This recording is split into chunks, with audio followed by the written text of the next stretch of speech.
A former maritime engineer who worked in the Pacific Islands says the Tongan ferry which sank last week shouldn't have been used for anything but scrap metal.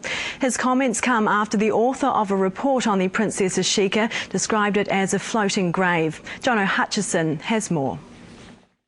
This is the Princess Ashika where she lies now, at the bottom of the sea. It's believed some of the bodies still missing are inside. Last night, the author of a report on the ferry told 3 News it was a floating grave. Retired engineer Sione Mafi saw the vessel last year, and he agrees. What he said was right, because you can look straight away and there's a hole there. When they bought it, that ship was not supposed to be going. He says often, in islands like Tonga, proper safety checks aren't carried out. It's like a car.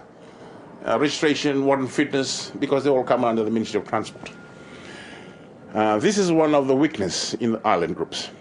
He also believes at times vital repairs aren't done because they're too costly.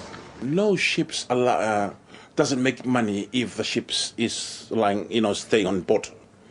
I remember one of my ship owners said we cannot afford to have the ship lying here for 4 or 5 days.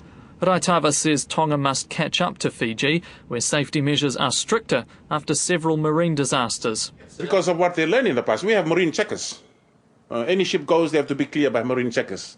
But that's not the case Not the case in Tonga, otherwise they would have this problem. The company which operated the Princess Ashika has dismissed the report on the ferry as just a draft.